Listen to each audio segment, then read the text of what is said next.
You know, we jokingly, me and my friend, we jokingly say, we are the last generation who heard our parents. And we are the first generation who are hearing our children.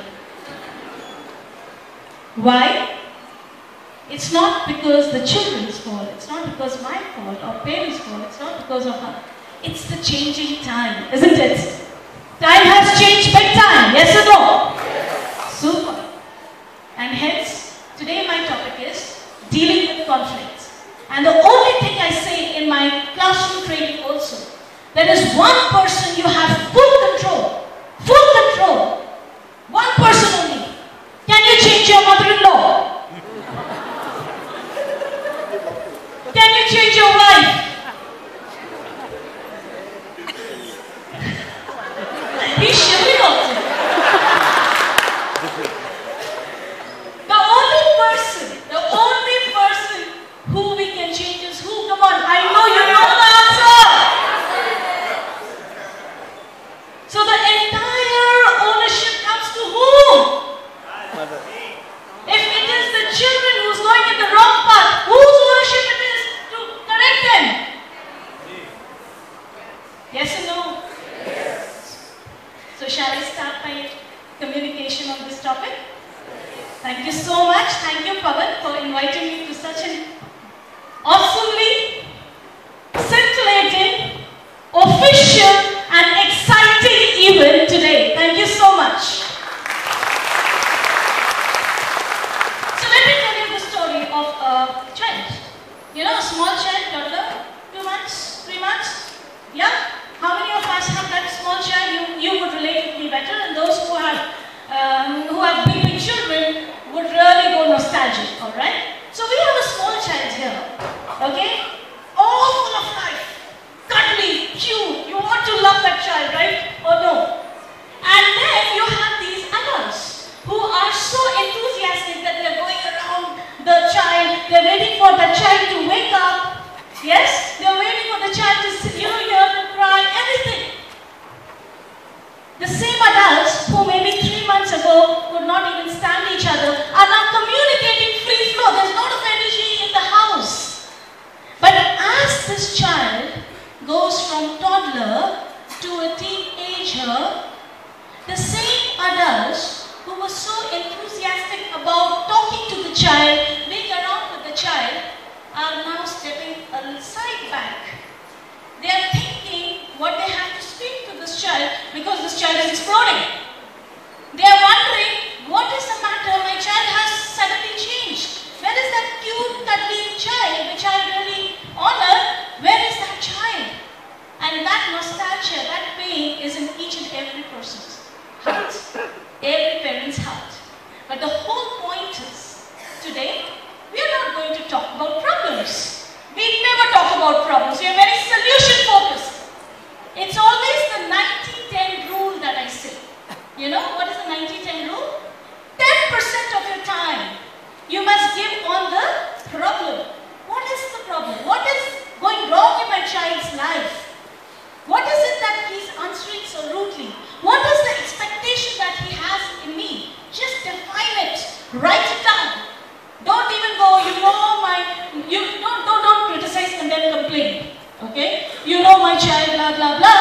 And that 10% can become 50% very soon. So do not go into the complaining mode. 10% just define the problem. This is the change I'm seeing in my child. 90% go all out to find solution. All out. Talk to people. Don't talk, this is my problem. Say, this is the problem.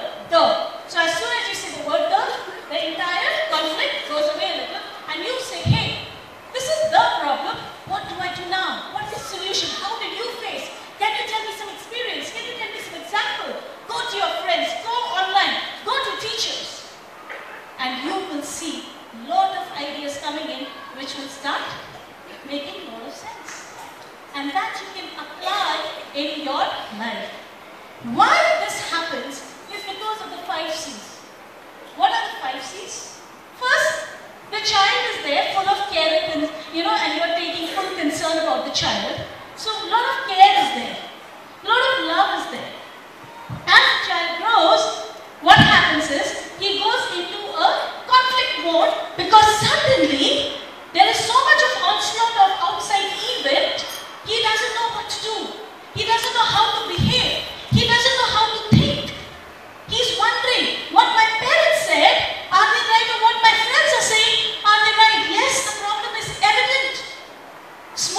attitude has gone down.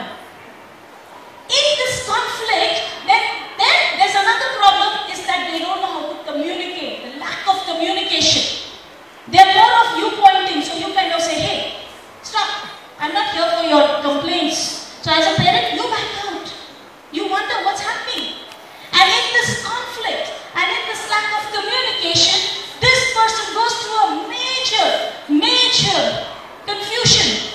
And he says, oh, this is not me, this is not my life, I don't know what to do, I can't deal so much, I'll become careless. I'll not take anybody's advice, I'll do what I want. And that is a very dangerous sign. That is the time when the child is just going down in the ladder of life.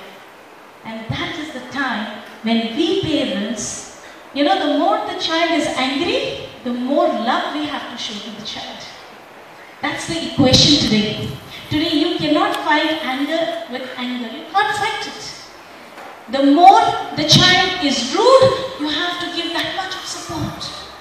The more the child is stubborn, you have to say, hey, no problem, I'm there behind you. That kind of confidence, if each one of us can give at the end of the day, you know, it would be awesome. And that is what I'm saying, that the whole ownership lies on us.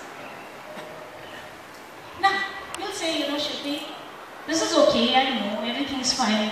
What about that 90% solution you were talking about? Tell me about that. So I'll go very, you know, candidly on this. I have 3-4 formulas which I apply with my teenage son who's 19 years old. You know, when they're 19, mother is like somewhere in the side. Okay? Father is like, father just don't talk, I know better than you. Alright? That kind of an attitude. So you can imagine how to handle a 19.